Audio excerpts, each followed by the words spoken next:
But I can't stress enough about the library of sounds and spirits, because, like, you know, okay,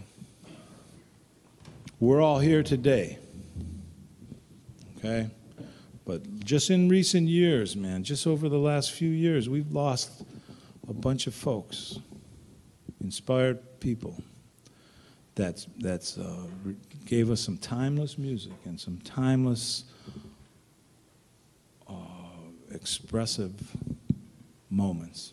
Just to mention Michael Brecker, okay, was a good friend, and we played together a lot over the last 5, 8 years, 10 years now, with the Saxophone Summit, with Dave Liedman and I and Mike.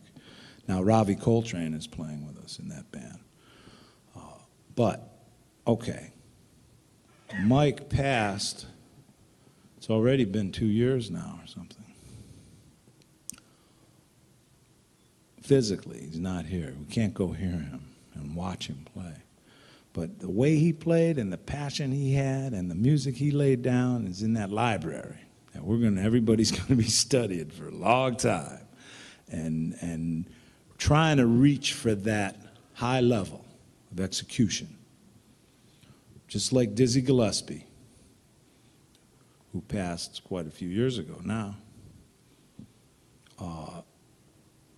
Dizzy's inspiration and execution on his horn and in the music that he wrote and played and gave us is some high standards to reach for, as far as rhythm and ideas and melodies and all these things. Not to copy him and just try to play what he played, but to be inspired by how he played. The whole thing about developing and finding yourself is about how to play. Okay? You want to study what to play, but then you have to put it together and figure out how to play it, so it fits in all these different amazing combinations of sounds that we have. And everyone's from their own place, In my particular band, Francisco Mela, one of my drummers, is from Havana. Otis Brown is from Newark, New Jersey. Okay, they both have studied Roy Haynes and Max Roach and Love Elvin Jones and, of course, all the master drummers. But they have their own natural feeling that comes through that. And that's why they're in this particular band, because they complement each other. They're coming from the same elements in the music, but yet they have their own natural feeling that comes through. And that is a special combination of things that are happening. James Weidman's on piano, who's from Youngstown, Ohio, and played a lot of organ. He's coming from real blues and soul music and gospel music and bebop and standards. And he came to New York and was a part of Steve Coleman's Five Elements band in that particular period in New York, the Knitting Factory with Cassandra Wilson and a bunch of folks. He brings to the band a whole other thing, and a real deep sense of the roots in jazz, harmony, okay? Now, Esperanza Spalding is on the recording and has been touring with us, but she's like doing many different things now as a leader. So she's not with me today. But I have another young bass player that I met at the same time that Esperanza was in some of my ensembles at Berklee College of Music. And Peter Slovov is playing bass. He's from Bulgaria, and he's got his own natural feelings. Of course, he's studied Paul Chambers and Charles Mingus and Ron Carter and others as well.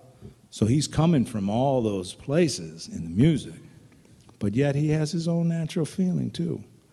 And that's why I really dig having him in the band as well.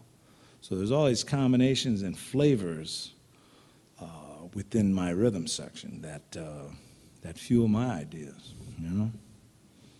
So that's real important, man. Find yourself, know who you are and where you're coming from, and tell the truth. And that's it. That's what it is. Mm-hmm.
you.